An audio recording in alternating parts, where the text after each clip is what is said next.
Ahojte, dnes si ukážeme, ako sa čistia zúbky malým babetkám. Poďme všetci pozrieť, ako na to. Netreba ich čistiť len ráno a večer, ale môžeme aj cez deň. No poďte, ukážeme si to. Juhu!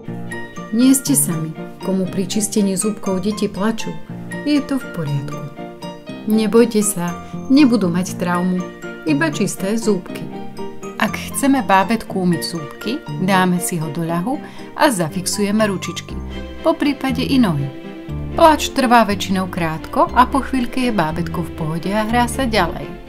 Čistenie zúbkov môžeme doplniť hocikedy, aj počas dňa pri hre.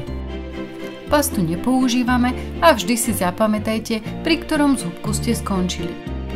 Zúbky si čistíme spolu s dieťatkom, respektíve pred ním. Dieťa opakuje, čo vidí.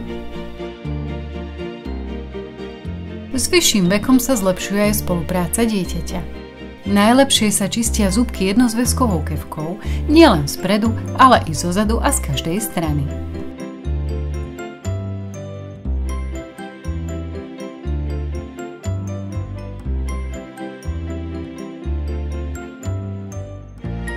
Môžeme si prizvať i pomocníka. U detí, ktoré majú už spojené zúbky, používame medzizubnú kefku alebo šapličku.